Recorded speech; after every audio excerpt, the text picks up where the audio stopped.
मथुरा में 15 अगस्त 1947 को ईदगाह मस्जिद नहीं थी। 1991 में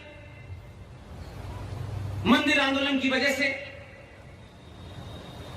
एक कानून बन गया और कानून में कहा गया कि भगवान श्री राम का, मर्यादा पुरुषोत्तम राम का ये जो मंदिर है, इस विवादित मंदिर के मामले को हम इस कानून से अलग करते हैं।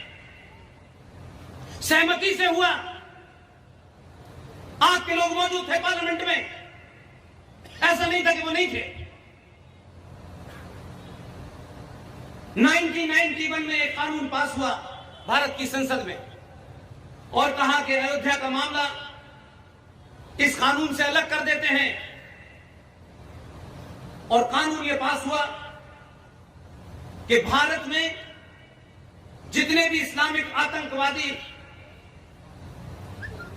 1947 से पहले तक आए थे, जिन मंदिरों को ध्वस्त करके आधा तोड़ के आधी मस्जिदें बनाई थी, ये सुप्रीम कोर्ट का, ये मैं आपको भारत की पार्लियामेंट का कानून बता रहा हूं। आप ये नहीं कह सकते कि आपको ये बात नहीं पता थी। उसके तहत कहा गया कि जो गिनती है भारत की आर्कियोलॉजिकल सर्वे ऑफ इंडिया के पास, जो पुरातत्व विभाग है, जो तमाम पुरानी बिल्डिंगों का जो पुरानी आपकी हैं, उनका हिसाब किताब रखती है।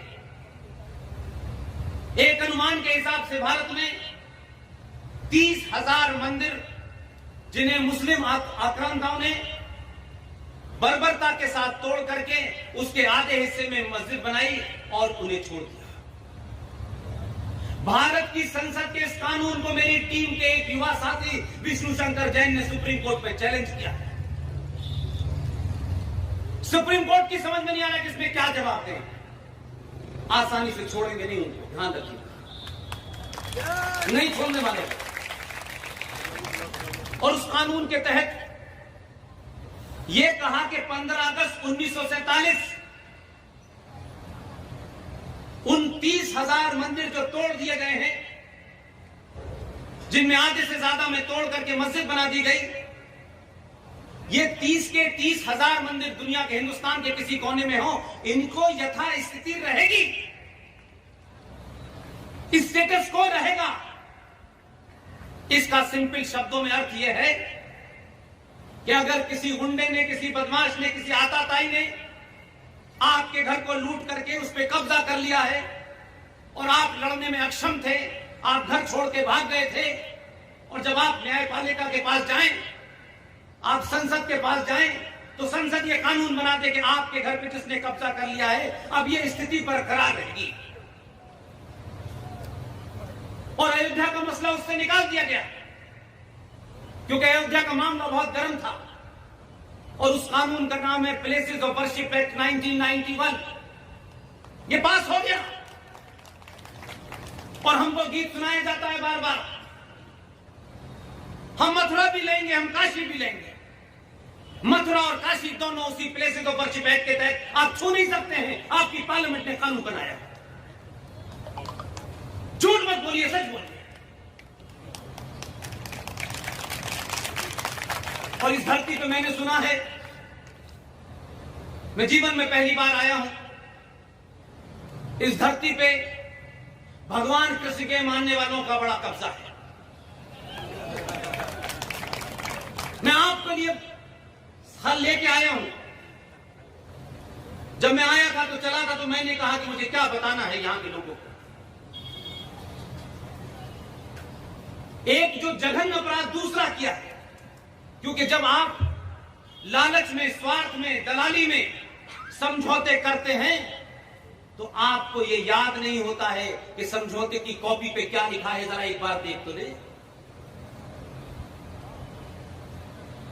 प्लेसेस ऑफ वर्शिप एक्ट 1991 के तहत ये मथुरा, ये काशी, ये दोनों मिलाकर के 30,000 मंदिर को भारत की संसद ने कह दिया कि इसके साथ छेड़छाड़ नहीं हो सकती, और 15 अगस्त 1947 का जो स्टेटस था वो बरकरार रहेगा।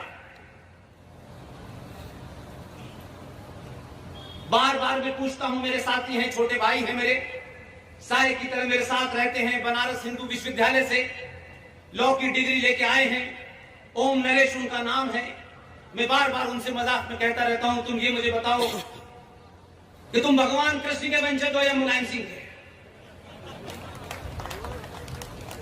तुम भगवान कृष्ण के वंशज हो या लालू यादव के? अगर वंशज ही चुनना है तो भगवान कृष्ण को चुनो। लालू आएंगे, मुलायम चले जाएंगे, उससे क्या फर्क पड़ता है? मैं मजाक में उनको चढ़ाता है।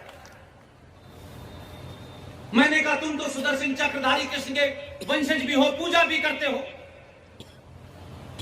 तुम्हारी आन बान शान उस मथुरा से है, लेकिन जो जघन्य अपराध हमारे बुद्धिजीवियों ने किया उसकी एक जिंदा मिसाल आपको बताता हूं।